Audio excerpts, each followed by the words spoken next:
नमस्कार, लोकसंदेश न्यूज चॅनलमध्ये आपलं स्वागत आहे। पाहूयात आजची विशेष बातमी। नवी मुंबईतील पनवेल आणि कळंबोलीमधील तब्बल 17 रिक्षा चोरीच्या गुन्हे दोन्ही ठिकाणी दाखल झाले आहेत।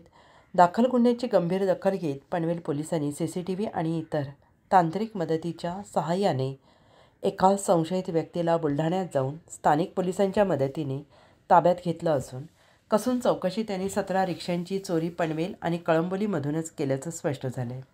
दोन्ही ठिकाणी गुन्ह्यांची नोंद झालेली असून आरोपी निसार खान पनवेलमधील कच्ची मोहल्ला येथे राहून चोरी करत असल्याचं निष्पन्न झालं आहे।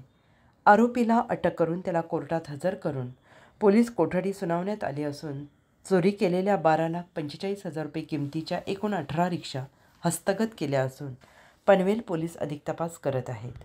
हे पनवेल शहर पोलीस ठाणे हद्दीतील वाढत्या रिक्षा चोरीच्या घटनांच्या अनुषंगाने सिनियर PI ठाकरे यांनी रात्री गस्त वाढवलेली होती।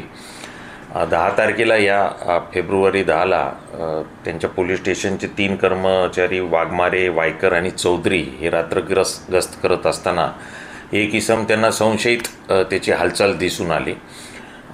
तेव्हा त्याच्याकडे त्यांनी चौकशी केली तर त्याचं नाव निसार सत्तार खान असं आढळलं। तो बुलढाण्याचा मेहकर इथला राहणार असल्यास त्यांनी सांगितलं आणि पोलिसांना अधिक संशय आला असता कसून त्याच्याकडे तपास केला तेव्हा त्यांनी एक रिक्षा चोरल्याचं सांगितलं।